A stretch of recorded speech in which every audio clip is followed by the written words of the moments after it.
If your core workout consists entirely of planks and crunches, you're missing other important stabilizers that make up the core. So you want to be thinking about your core as a box.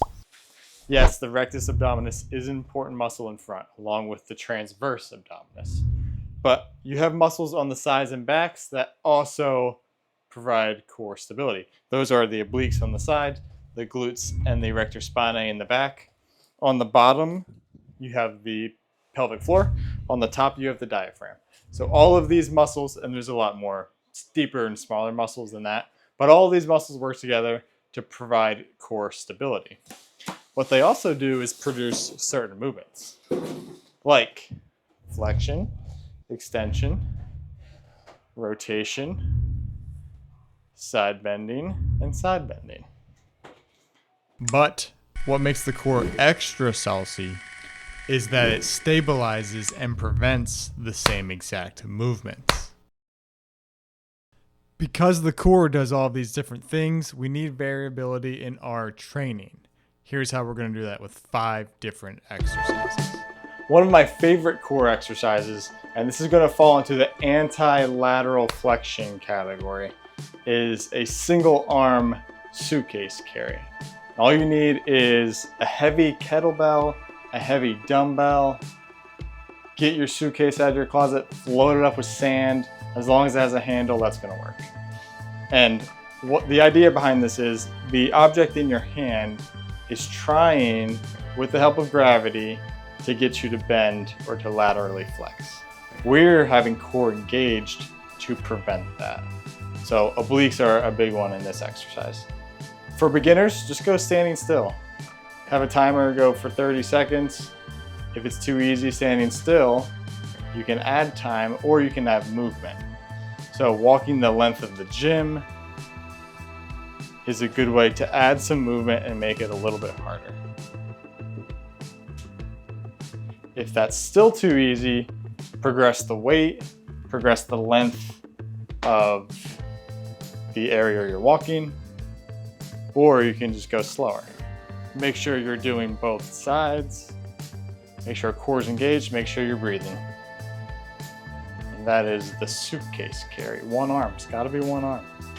Next up is the Pallof Press. This is gonna fall into the anti-rotation category.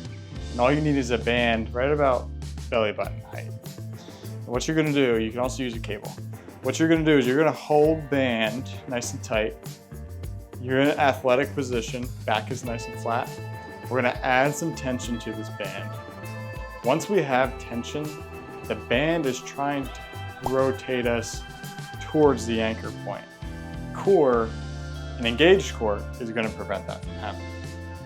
So you're gonna dose this for time, 30 seconds. To make it harder, you add tension to the band. To make it easier, take off tension. If that is still too easy, you can add some extra movements like a press. Band is still trying to rotate us, so we're not letting that happen. A press you can add, a chop you can add, going from pocket diagonally up in the air. You just want to make sure there's enough tension or weight on the cable that you're feeling it in the core. And the last one is called a prone Superman. Really effective for, again, the glutes and the erector spinae. How to do the prone Superman. You're going to be lying on your stomach. Arms out in front. And all this is all 4 extremities go up at the same time. And we hold. And down. And up. So you should be feeling this. You'll feel it in the glute a little bit from the hip extension, but you should also feel lower back, erector spinae working. To make it more challenging, you're going to hold it longer. Keep core engaged. We don't want so much extension that you're rounding at the lower back.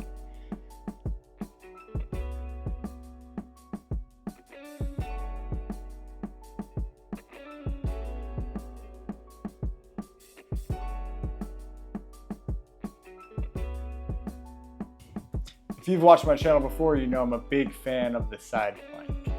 Again, this is another anti-lateral flexion exercise that's going to hit the obliques and the rectus abdominis and some important hip muscles on both sides.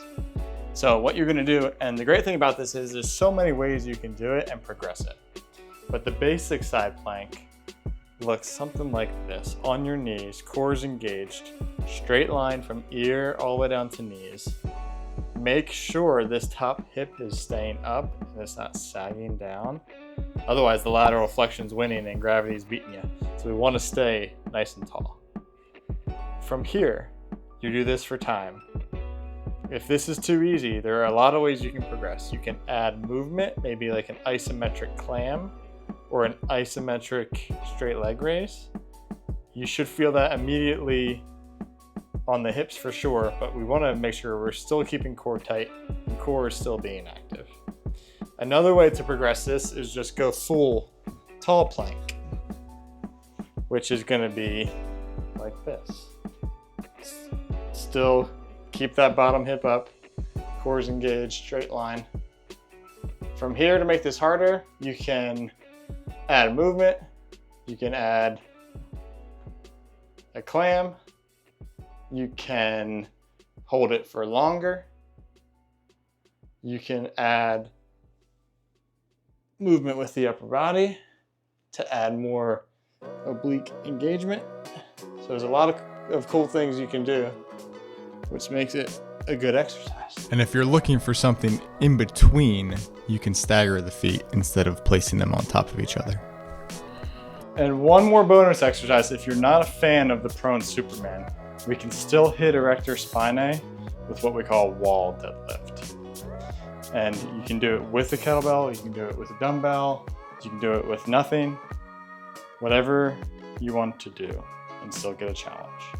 But here we're just keeping legs still, so legs are almost entirely out of it, and we are hinging down and pulling up. Think most of the movement coming from your back.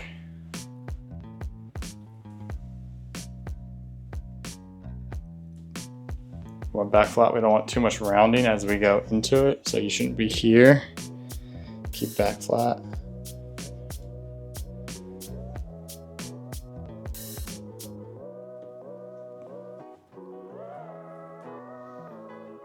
And as you go further and further, you should feel more of that lower back erector spinae working. Keep core engaged throughout. I'll prevent that lower and mid back from rounding.